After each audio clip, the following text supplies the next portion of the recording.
Il s'appelle Hervé Ndri. Il a été vendu comme esclave à 800 000 francs CFA au Koweït. C'était en 2015. Mais qu'est-ce qu'il a vécu? Comment il a vécu? Il a accepté de répondre à toutes ces questions dans cette interview. Alors dites-nous, Hervé, pourquoi êtes-vous parti à l'aventure? Je suis allé en aventure pour des raisons économiques. Il faut dire qu'avant que je ne parte, je travaillais. J'étais directeur d'une société coopérative qu'on appelle Skopka Kopabin, dans le département de Saint-Fra, plus précisément à Konofla. Avant même que je ne commence à travailler chez la coopérative, c'était un accord que j'ai signé avec l'employeur. Vu le salaire qu'il m'avait proposé, j'ai trouvé que c'était peu, mais il fallait que je fasse ce travail-là pour pouvoir s'occuper de la famille. Donc j'ai travaillé pendant 5 ans avec la coopérative. Et c'est quand je suis venu à Abidjan en mission que je causais avec une connaissance. Il m'a dit, mais dans le temps, tu avais parlé d'un projet de voyage, est-ce que ça tient toujours? Et je lui ai dit oui. Il m'a dit, ok, ça tombe bien parce que là, je connais un monsieur qui a le poumon, qui fait voyager des gens. Et nous sommes allés discuter avec lui, il m'a proposé les pays où il fait partie des gens. Il m'a parlé de Qatar, il m'a parlé de Turquie, il m'a parlé d'autres pays encore. Donc j'ai opté pour le Qatar. Le Qatar, pourquoi? À cause des footballeurs ivoiriens qui évoluaient là-bas. Et très souvent les Zougoulmans chantaient leur nom quand ils arrivent. En tout cas, on sent vraiment qu'ils vivent au Qatar, ils ont des moyens. Il m'a dit, je dois payer 2 millions pour le voyage. Et nous avons discuté. Nous sommes arrêtés sur 1,7 million. Et les autres dépenses administratives, il fallait faire le passeport, faire les tests, des examens, tout ça. Donc j'ai engagé la procédure. Je regarde sur le document, le papier qu'il m'a présenté comme visa. Je vois le nom du Koweït. Et je lui ai dit, mais c'est plus Qatar, mais là je vois Koweït. Je ne connais même pas Koweït, je n'ai jamais entendu parler de Koweït. En tout cas, il m'a présenté le Koweït comme un Eldorado. De quelle année? Le 30 août 2015, je sors pour la première fois hors de la Côte d'Ivoire. On prend la route de Mali. Vous faites 2 semaines à Bamako avec un frère du passeur. Qu'est-ce qui se passe le jour de votre départ à l'aéroport de Bamako? Il y a un policier qui appelle le second. Il lui demande, mais vous allez où? Il dit, on va au Koweït. Et il lui a demandé, Koweït, est-ce que vous connaissez bien le Koweït? Il a dit non. Il dit, mais apparemment, quand je vous vois, il me semble que vous êtes des gens bien, ça va chez vous. Parce qu'il a pris le passeport de l'autre, il a regardé dedans le travail qu'il faisait. Il dit, mais tu laisses ce travail-là, tu t'en vas au Koweït. Est-ce qu'on t'a bien expliqué le problème de Koweït? Il a dit non. Que ce que si on lui a dit que c'est un pays où ça va, il y a de l'argent, on peut se faire du sou. Il a dit, c'est un pays, franchement, où les Ivoiriens, les Africains sont maltraités. Que même les Maliens sont victimes de traite dans ce pays-là. Il y a d'autres même qui meurent. Il y a d'autres qui viennent avec des cicatrices. Il y a d'autres qui viennent chez eux sans rien. Et il a commencé à expliquer ce problème à mon second. Donc j'étais devant, je marchais. Je lui dis, mais tu attends quoi? Viens, on va partir. Et il m'interpelle. Il dit, Vétio, s'il te plaît, je vais te parler. Donc il vient vers moi et me dit, ah, le gars là, il m'a dit tout à l'heure que là où on va là, c'est pas bon. Hein. Il dit, comment ça? Il dit, voilà ce qu'il m'a expliqué. Il dit, mais on fait comment? Là, on a déjà dépensé, on a préparé le voyage. Nous sommes à un pas du vol. On fait comment? Il dit, ah mais Joe, on va aller, on va aller voir ce qui se passe vraiment. C'est ainsi que vous vous envolez vers la terre promise, le Koweït. Quelle a été votre surprise à l'arrivée? Le jour où nous arrivons au Koweït, à 2h du matin, il y a un arabe qui vient avec son téléphone, il vient vers nous, il me regarde, il dit, toi, c'est toi? Il dit oui. Il demande à l'autre, toi, c'est toi? Oui. Parce qu'avant de prendre le vol, le mec, le passeur a pris nos photos et puis il a balancé. Donc c'est comme ça qu'il nous a identifiés, il nous prend maintenant, il nous envoie dans une maison inhabitée. À 2h du matin, et il ferme la porte, il prend les clés, il s'en va. Et dans la maison, il faisait très chaud. C'est seulement le lendemain à 16h que vous voyez le monsieur en question. Et quand il est venu, il a envoyé de la nourriture, du riz, du pain. Et il dit, mangez. Ici, là, il y a de la nourriture. Il y a de la nourriture pour vous, vous allez manger. Ici, là, vous serez à l'aise. Vous allez prendre poids ici. Même quand vous allez retourner chez vous au pays, il sera difficile pour vous de rentrer dans vos maisons. Qu'il y a de l'argent. Il dit, on était souriants comme ça. On se regarde. Après, on finit, il dit, là où vous allez travailler, si vous savez. On dit non. Il dit, ah, on va vous envoyer au désert. Où il y a les moutons, il y a les dromadaires. Il dit, aïe. On se regarde, mais on dit, c'est quelle affaire ça? Mon visage a changé. Il regarde l'autre, il dit, ah. Il me regarde. Il dit non. Et votre espoir devient un désespoir. 18h, il y a un autre qui vient. Il dit, montez. Il nous prend, il nous met dans son véhicule. On va seulement. Et on arrive quelque part, il gare. Il dit à mon second, là, il dit, descends. Dirige-toi où il y a le monsieur qui est là-bas. Là. C'est ton patron. Prends ta valise, il faut aller vers lui. Le gars, il arrive, on le reçoit. Et le monsieur vient vers le chauffeur. Il lui tend de l'argent. Il prend, il met dans sa poche. Et c'est comme ça. Moi, mon tour est arrivé. C'était pareil, il dit, descends. Il y a un véhicule qui est là, qui nous attend. Un véhicule 4x4. Il y a un jeune qui était assis dedans. Il dit, prends ta valise, va vers lui. Je vais. Et le mec descend. Il va vers le monsieur, il lui donne encore de l'argent. C'est comme cela que vous retrouvez votre nouveau patron dans le désert? Je rentre dans une chambrette où il y a un Indien. C'était le chauffeur de la famille. Donc, on était logés ensemble ce jour-là. C'est lui maintenant qui va m'expliquer que, ah, c'est pourquoi tu es venu là, on va t'envoyer au désert. Il dit, quelle histoire de désert même? C'est pas ce qu'on m'a dit là-bas. Il dit, non, c'est là-bas, tu as travaillé. Franchement, mes larmes ont commencé à couler. Pourquoi? Parce que je venais d'être trahi. C'est parce que le mec m'a dit au pays. Je viens d'être trahi. J'ai été dupé et mes larmes coulaient. Il me dit, bon, tu as un frère qui est au désert, je vais l'appeler. Il est togolais, il est comme toi. Tu vas causer avec lui. Donc il appelle le togolais au téléphone. Et le monsieur me demande, tu es ivoirien? J'ai dit oui. Tu es venu au Koweït? J'ai dit oui. Yo, tu es venu faire quoi au Koweït? Tu n'as pas appris qu'ici, là, les gens nous maltraitent. Que moi-même, je suis ici, là, on me frappe tous les jours. Moi, grand garçon comme ça, j'ai femme au pays, j'ai enfant au pays. J'ai même enseigné au pays là-bas. On m'a menti que je viens travailler dans l'entreprise. On me jette dans des airs ici. On me bastonne. On me maltraite. Je ne mange pas. Je suis sale. Il a commencé à m'expliquer. Il dit, donc c'est dans ça là, moi, je vais partir. Donc, vers la fin, il me dit, yo, comme tu es venu, nous, on sera deux ici au moins. Nos peines on va partager ensemble. Comment vous vous êtes senti à cet instant? Dites-moi. Il m'a soulagé, mais en même temps, je n'étais pas serein.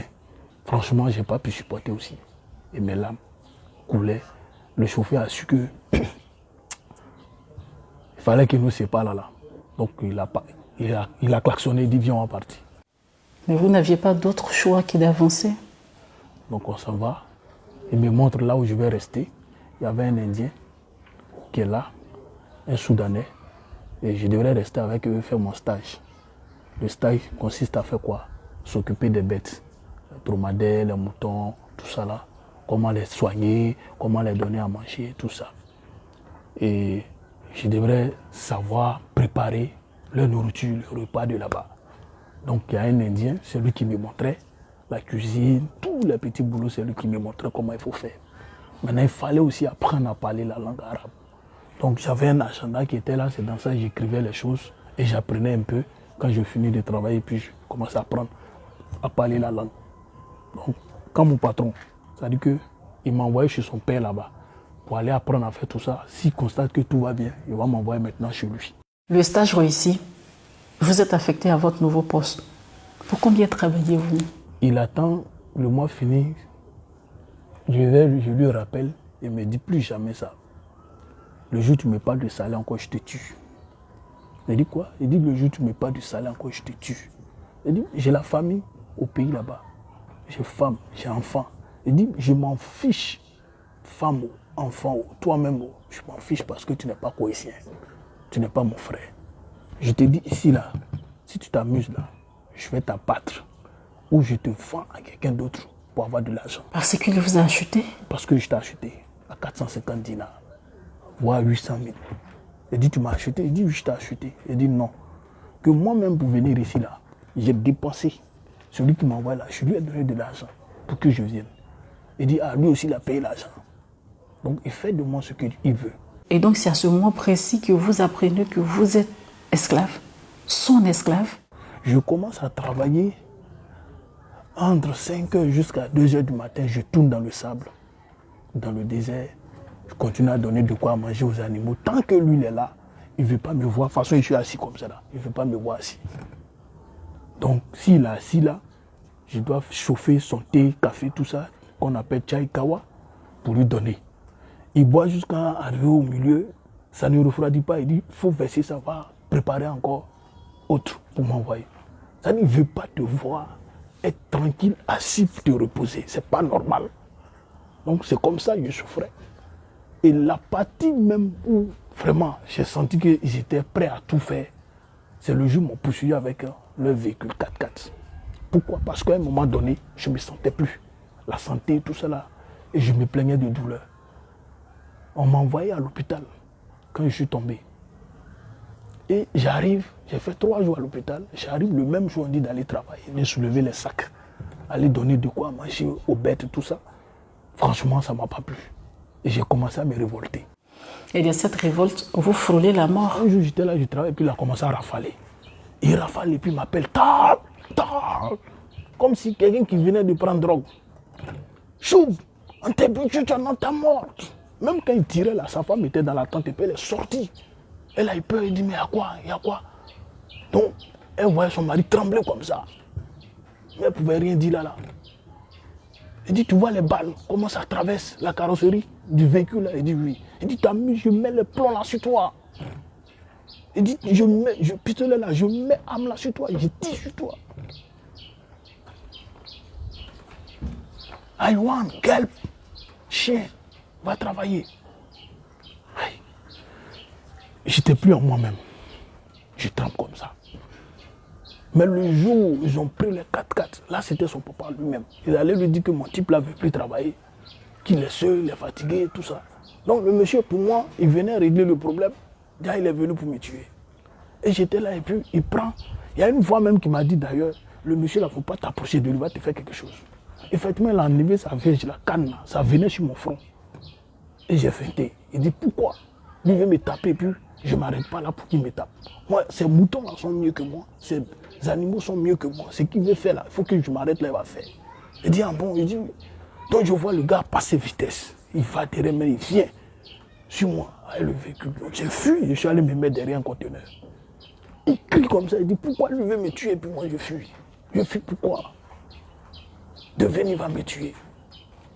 Je suis sorti, je suis venu m'arrêter, il passe vitesse 2 fois, il dit ah, même si vous voulez me tuer là, peut-être vous allez m'attacher, vous allez me tuer ou bien vous allez tirer sur moi.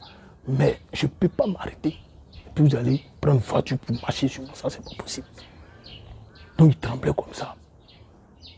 Il m'a mis en garde.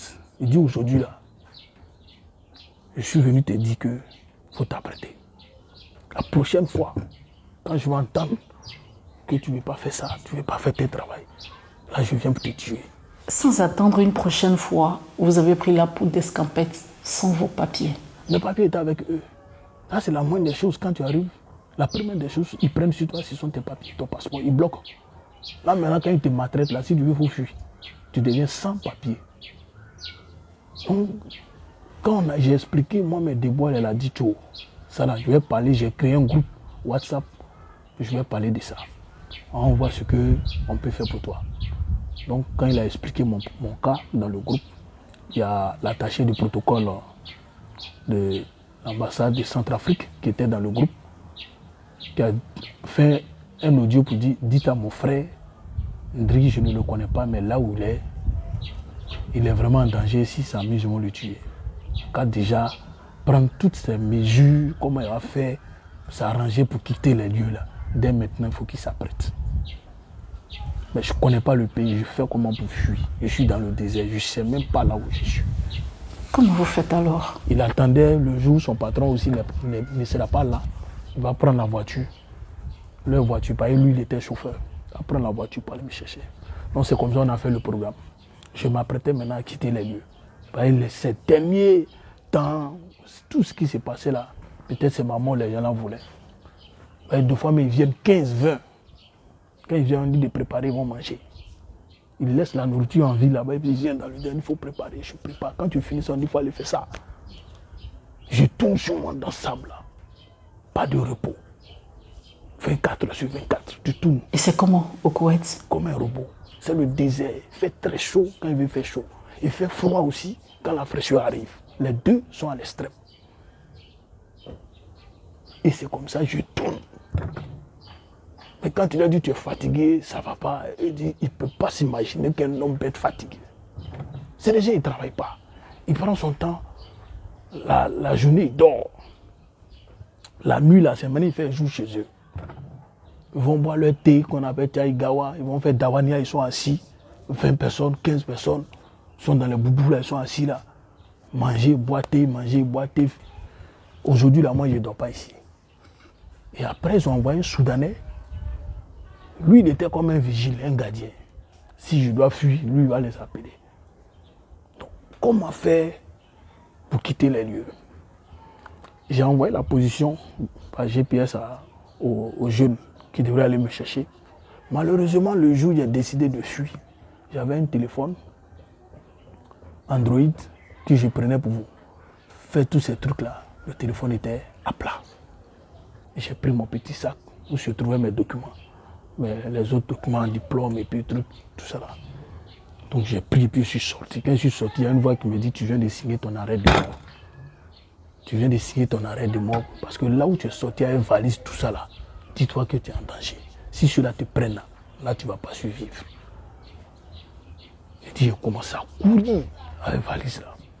Donc j'arrive dans un endroit où se trouvent les passages, ils ont mis des tuyaux où ils vont faire des installations pour le gaz ou bien le pétrole, tout ça là. Quand je vois la voiture, là, je rentre dans les tunnels là, puis je me cache.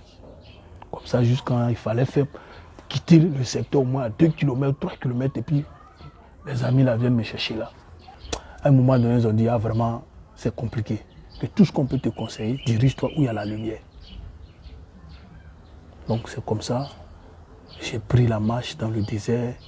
Tu vois, il y a d'autres Koweïtiens parce que quand il fait frais, eux, ils aiment cette période-là. Puis ils se retrouvent dans le désert. Pour aller, c'est comme de toute façon, nous on va à la plage ici, là. Eux, ils se retrouvent dans le désert.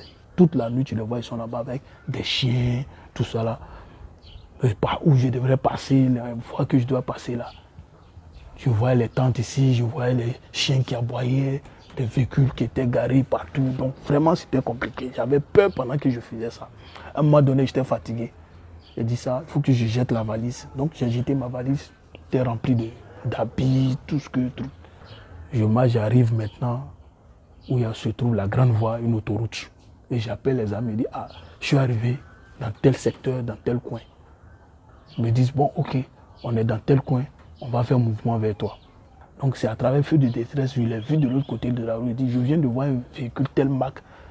C'est vous? Il dit, oui. Il dit, Dieu merci. Je suis tel côté. Allez-y tourner. C'est comme ça qu'ils sont venus garer. J'ai fait 3 jours là-bas dans sa maison. Il dit, mais nous sommes en étranger. Je ne peux pas rester enfermé ici. Il faut que je sorte pour aller chercher du boulot. Vous allez faire un passage éclair dans un nouveau travail. dans lequel vous allez démissionner. Il a parlé de moi à son patron. Donc c'est comme ça qu'on m'a trouvé un autre boulot qui est agent de sécurité. Le premier jour, on m'engage dans la boîte, on m'envoie dans un hypermarché. Et j'étais là, je vois les gens défiler, puis il y a un mec qui est en boubou. Parce que là-bas, la police, ils ne sont pas obligés de porter leur uniforme. Ils peuvent porter boubou là et puis je promène. Je vois le mec qui s'approche et puis me demande, je viens de quel pays, mon nom, tout ça. Donc j'étais obligé de donner des fausses identités. Et il dit non, je viens de Ghana, je m'appelle Vito, tout ça là. Pour ne pas que le gars puisse m'identifier, tout ça. Il m'a dit, tu travaillais où quand tu es arrivé ici? Il dit, il était agent de sécurité. Il dit, tu es sûr? Il dit oui. Tu es sûr? Il dit oui. Ah, c'est quel type ça là? Donc quand il a fini de faire ça, je suis allé voir mon chef. Il lui a dit, je ne travaille plus. Il dit, il y a quoi? Il dit, les gens sont en train de mener les enquêtes. Il y a un qui est venu me questionner tout à l'heure là, moi je ne peux plus rester ici. Mais finalement, vous vous retrouvez en prison. Et j'ai fait la nuit, j'ai presque fait 1 mois à la veille où on devrait recevoir nos salaires là. Je venais du boulot. La compagnie a envoyé son véhicule aller nous chercher. Voilà un policier qui était déjà là. Il dit, présentez vos pièces. Je n'ai aucun document. Donc on m'a fait descendre. On se retrouve au commissariat. Du commissariat, on nous envoie à la déportation. Et on arrive à la déportation, on était dans un grand bâtiment, plus de 300, 400 personnes même, on était enfermés. Donc les jours passent, les semaines passent. Et là-bas, il n'y a pas d'espoir pour vous. Donc je vais maintenant vers la grille, puis je vois un policier passer, je l'appelle et dis, viens. Le policier s'approche, j'explique mon problème. Il dit, donne le numéro de ton patron. Il appelle mon employeur. Il refuse de venir, il refuse d'envoyer mon passeport, mes documents. Le premier employeur? Oui. Donc le gars maintenant me dit, le policier là me dit, si il te fait sortir d'ici, tu peux aller travailler au désert. Là, mon patron est en train de négocier avec lui. Pour qu'on me fasse sortir, je vais venir au désert. Là, c'est pour aller me tuer. Parce que quand moi j'ai fui là, le jeune Togolais là, après eux ils ont déménagé. Mais quand j'ai fui, quelques temps après, lui aussi ils ont failli l'assassiner. Au moins trois bons garçons. Ils sont allés le frapper. Saigner comme ça. Les gourdins qu'on prenait le frapper avaient pointe dessus, donc on lui tapait n'importe comment. Et qu'est-ce qui vous sauve en prison? Et là encore, le mec négocie avec le policier pour qu'on m'envoie au désert. Il dit, pas question.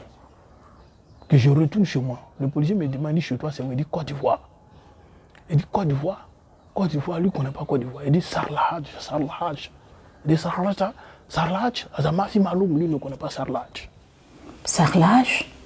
Sarlahadj, Côte d'Ivoire. Il dit, il ne connaît pas Sarlahadj. Il a dit, mais vous connaissez Drogba? Il a tiré son coup, Drogba. C'est comme ça, lui, il l'appelle Drogba. Antabila, ça va, Drogba. Vous venez du même pays? Il dit oui. Ah, Drogba, Azanafal, Koura, Chelsea. Il dit oui. Il dit Kalas, Mafi Mouchki, Kalas, Alero. C'est comme ça, il a ouvert le portail là. Qu'est-ce qu'il a dit en arabe? Il dit, c'est fini, il faut sortir. Il demande, il dit, Drogba, vous venez du même pays? Antabila, ça va, Drogba? Il dit oui. Il dit Kalas m'a fait mouchkil. Il dit c'est fini. Il n'y a pas de problème. Il faut sortir. Drogba qui joue ballon, Chelsea là, il dit oui. Il dit Kalas, il faut sortir. M'a fait mouchkil, il n'y a pas de problème. Il faut sortir. Donc il m'a fait sortir. Là, ils ont commencé à remplir mes formalités. Sans aucun papier, sans. C'est-à-dire que ce mec-là, le Drogba, son nom maintenant devient comme un passeport. Et là, ils ont commencé à m'enregistrer. Quand je vais, je franchis première étape, il y a un problème net. Au même moment, le même monsieur, c'est un gradé, il sort. Et puis il me demande, Drogba, je suis mouchkil, il y a quel problème? Il dit, Baba, fille mouchkil, il y a problème. Il dit, ma fille mouchkil, il n'y a pas de problème. Et quand il rentre, il sort là, et Drogba avance. C'est comme ça ils ont fait, ils ont enregistré tous mes papiers. Ils ont fait mon dossier. Et là, maintenant, on nous fait changer de cellule. Mais vous restez quand même en prison pendant 2 mois. Je suis allé me mettre dans la douche, dans les toilettes. Et j'appelle le secrétaire de l'ambassade de Côte d'Ivoire, il décroche. J'explique mes problèmes. Je demande si l'ambassade de Nigeria l'a appelé, il dit non. L'ambassade de Nigeria ne vous a pas expliqué qu'il y a un Ivoirien qui est enfermé ici, il dit non. Donc je lui explique mon problème, il dit bon, ok, je vais enregistrer et on va faire un laisser-passer, on va envoyer. Donc c'est comme ça, j'ai eu le laisser-passer à un étudiant qui fait école coranique, c'est par lui quand l'ambassade fait et puis on dépose et puis s'en retire à DHL. Donc c'est comme ça, il allait déposer. Donc un jour j'étais là, on dit Drogba, il y a quelqu'un qui est là, il veut te voir. Je vais, voici le jeune. Il dit, je suis venu déposer ton laissez-passer. J'ai demandé au directeur de la déportation. La prison, ils ont dit que toi, tu n'as pas de problème. Ton dossier est prêt. Donc, tu peux voyager à n'importe quel moment. Et votre famille dans tout ça, est-ce qu'elle est informée de tout ce que vous viviez? La famille ne savait pas. Il y a des fois, je pleure pour me consoler. Il y a des fois, vraiment, quand les pensées viennent comme ça me fatiguait. Donc, je traversais vraiment un moment. C'est vrai que grâce au nom de Drogba, les gens m'appelaient à gauche, à droite. Viens, tiens ça, machin, tout ça pour manger. Finalement, c'est vers Dieu que vous retournez pour que cette situation se décante. Un jour, j'ai pris une décision, un mercredi. J'ai dit, je suis fatigué, il faut que je quitte celui-là. Et j'ai pris un moment de jeûne et j'ai commencé à prier. J'ai prié le soir. Je romps le jeûne. J'ai dit, dans ma prière, j'ai dit comme ça que Dieu, vraiment, je suis fatigué. Et c'est pas si ma présence ici, ça doit apporter quelque chose dans mon pays. Mais franchement, là où je suis fatigué. Il faut m'aider à retourner. Que d'ici dimanche, moi je retourne en Côte d'Ivoire. Dimanche, je sais que tu peux faire. Mon papier à l'heure là où je prie là, je vois mon papier, ça est dans le tiroir là. Donc ça veut dire que le directeur a oublié. Dis-lui pendant que je parle, quand le levé va déposer sur le bureau et signe mon document, dimanche je retourne en Côte d'Ivoire. Mercredi, jeudi, vendredi, samedi, dimanche on m'appelle. Je suis là, j'entends mon nom, Drogba, vers le portail. Safar, tu voyages, tu t'en vas au pays. On vient m'informer. J'ai dit à l'instant T, j'étais tellement heureux. Je suis allé, j'ai soulevé mes petits trucs, puisque j'ai jeté ma valise. J'ai jeté.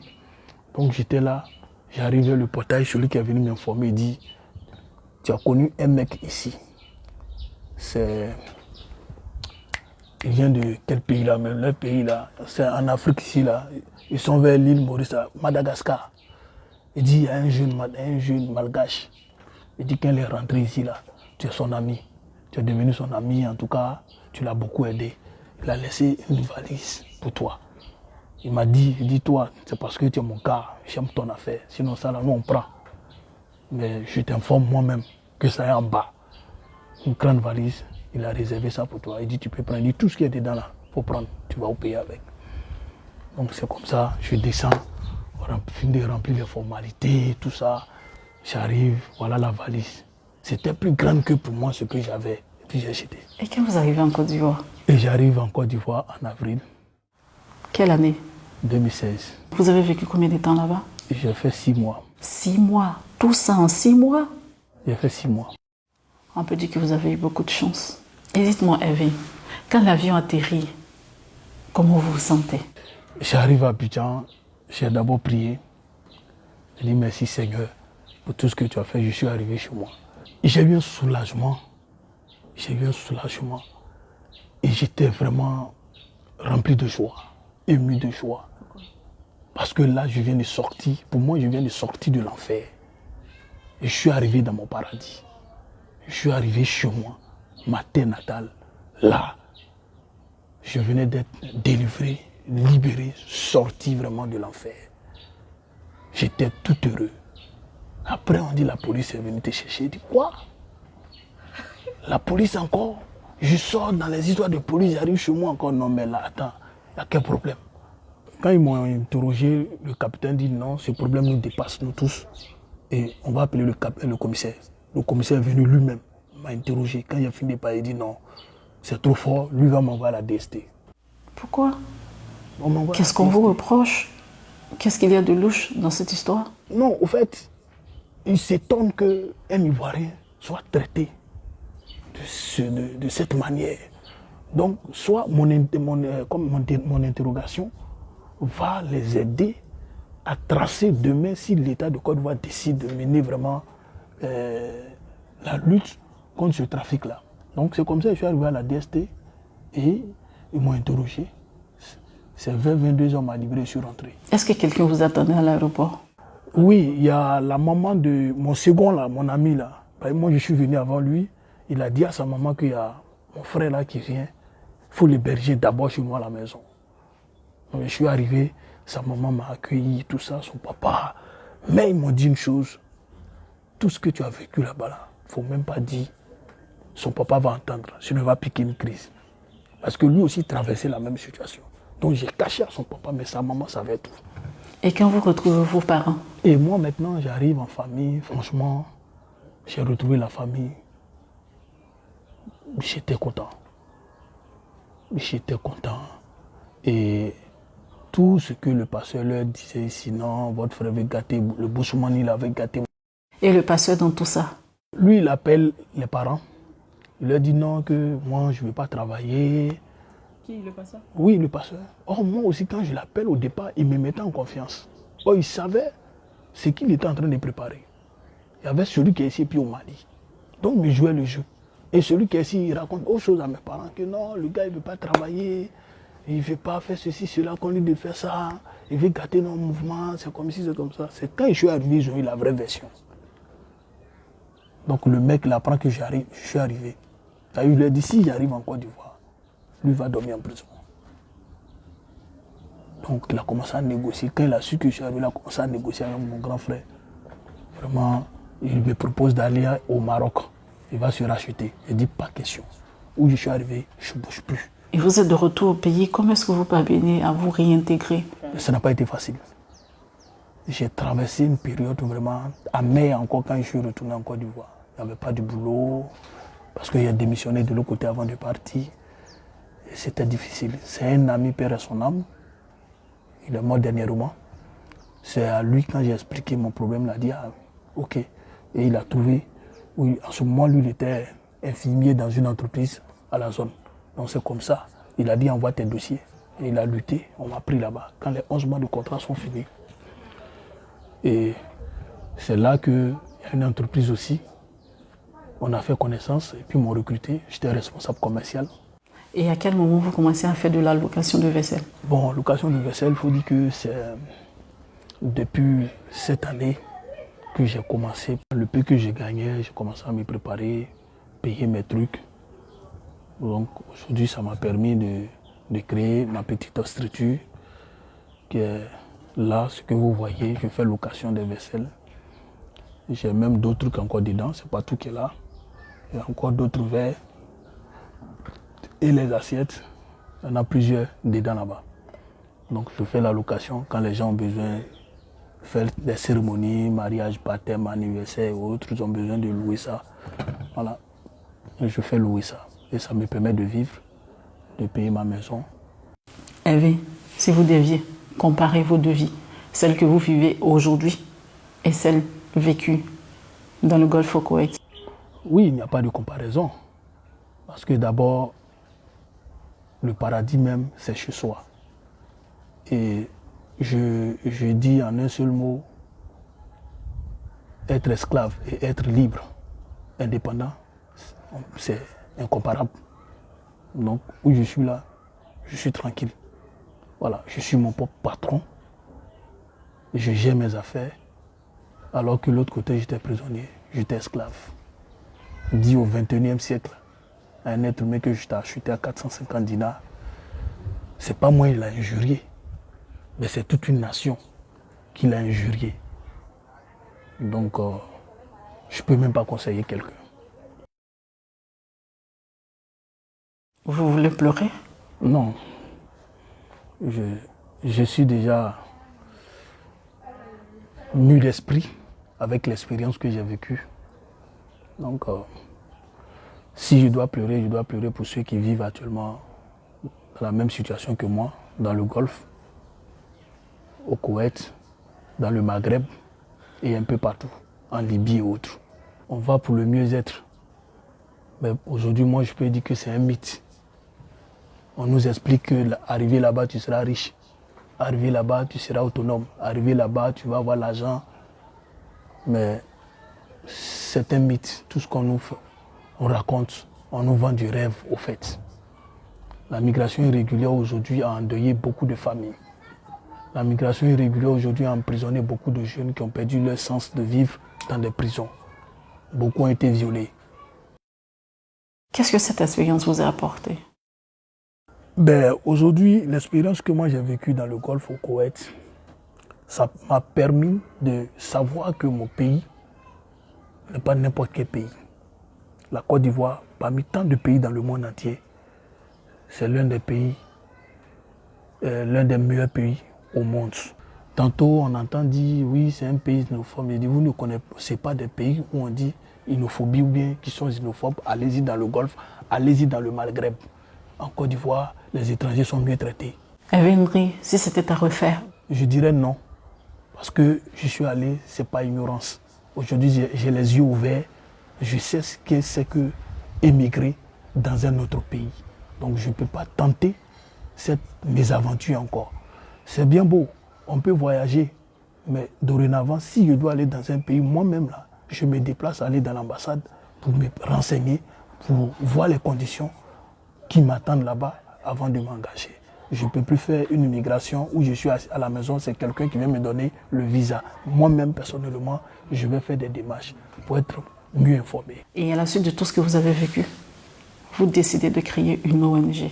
Oui, c'est à la suite de tout ce que j'ai vécu parce que je ne peux pas m'asseoir, fermer ma bouche, fermer mes yeux. Pendant ce temps, la jeunesse continue d'y aller et subit encore le même sort que moi. Donc j'ai décidé de mener cette bataille et je pense que, Dieu merci, on a quand même sauvé plusieurs vies. Libérer des prisonniers dans les autres pays, rien que pour intervenir, appeler seulement et on donne des directives et puis ces personnes sont libérées. Je pense que c'est un combat noble. Merci.